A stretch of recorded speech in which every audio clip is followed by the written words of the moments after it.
सासरच्या जाचाला कंटाळून एका 24 वर्षीय महिलेने आत्महत्या केल्याची धक्कादायक घटना काल नाशिक शहरातील पंचवटी परिसरात घडली।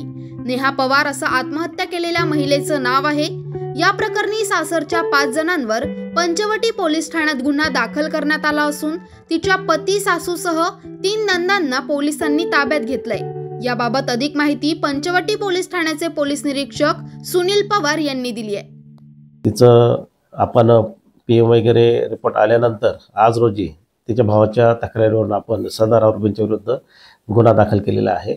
यामध्ये आपण सदर मयत महिलेने ज्या चिठ्ठीमध्ये नमूद केलेलं आहे तसेच आपण प्राथमिक चौकशी केली तर त्यानुसार यामध्ये आपण 5 आरोपींना ताब्यात घेतलेलं आहे। पती संतोष पवार, सासू जिजाबाई पंडित पवार आणि 3 नंदा शीतल अशोक अहिरे, सौ मीनाक्षी शीतल अहिरे, भारती दत्ताराम पवार। तर अशा प्रकारे आपण या महिलेच्या अपमृत्यूनंतर तत्काळ तपास करून तिच्या भावाच्या फिर्यादीवरून तत्काळ गुन्हा दाखल केला आहे आणि यातील आरोपींना आपण अटक केली आहे। पुढील तपास API पाटील करीत आहे। सासरच्यांकडून मानसिक आणि शारीरिक छळ तसंच चारित्र्यावर संशय घेत असल्याचा उल्लेख महिलेने आत्महत्यापूर्वी 7 पानांच्या सुसाईड नोटमध्ये केलाय। सदर घटनेतील दोषींना जन्मठेपेची शिक्षा करून माझ्या बहिणीला न्याय द्यावा अशी मागणी मृत महिलेचा भाऊ राहुल डावरे याच्यासह नातेवाईकांनी केली आहे।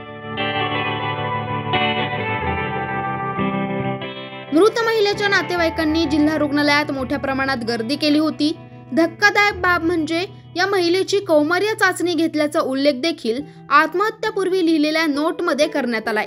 त्यामुळे या प्रकरणाची महिला आयोगाने तात्काळ दखल घ्यावी अशी मागणी देखील महाराष्ट्र अंधश्रद्धा निर्मूलन समितीचे कार्यवाहक कृष्णा चांदगुडे यांनी केली आहे।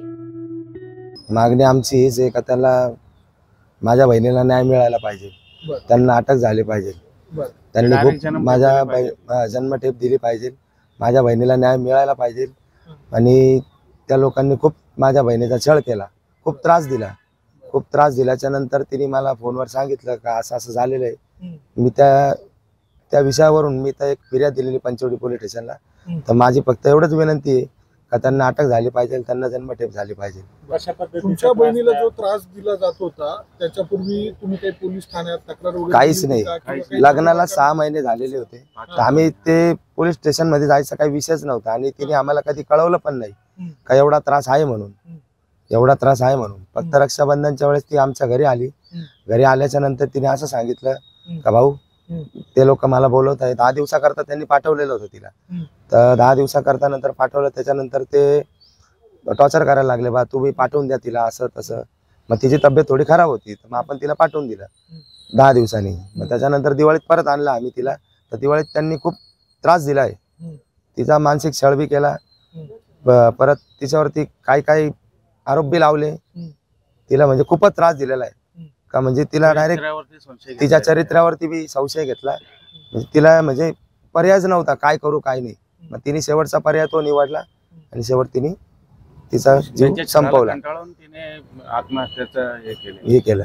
याच्या आधी काय सांगत होते तुम्हाला किंवा नोटमध्ये जे म्हटलंय त्या नोटमध्ये तिने मला नाही बोलण्यात तिने मला सगळ्यात आधी फोन केला का भाऊ तुझ्या मोबाईलवरती मी व्हॉट्सअपवरती काही चिठ्ठ्या पाठवलेल्या आहे, त्या तू वाचून तुझ्या फॅमिलीला बी सांग, पूर्ण फॅमिलीला, हा जेवढ्यांना सांगता येईल तेवढ्यांना सांग। तर मी तिने फोन तेवढा मला बोलल्याच्या नंतर मी तो फोन कट केला आणि त्याच्या 10 मिनिटांनी मला परत फोन आला तिच्या नंदीच्या मुलाचा, म्हणे मामा तुम्हाला मामीने लवकर घरी बोलवलेलं आहे। तर मी तेवढ्याच वेळात निघालो, तेवढ्या वेळात तिथं पोचलो। पोचल्याच्या नंतर तिची अवस्था खूप बॅड होती। तर मी तिथं रिक्षा बोलवली, माझ्या हाताने मी रिक्षात टाकलं, तिच्या सासूला व तिच्या नंदीला सोबत घेऊन आम्ही सद्गुरू हॉस्पिटलला तिची ट्रीटमेंट चालू केली। तिथून तुम्ही जी फिर्याद दिलेली आहे त्याच्यामध्ये कोणाकोणावर तुम्ही कारवाई होण्यासाठीची मागणी केली?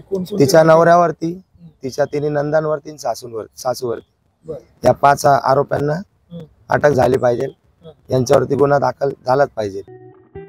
त्यामुळे आता या घटनेतील दोषींवर काय कारवाई होणार हे बघणं महत्त्वाचं असणार आहे.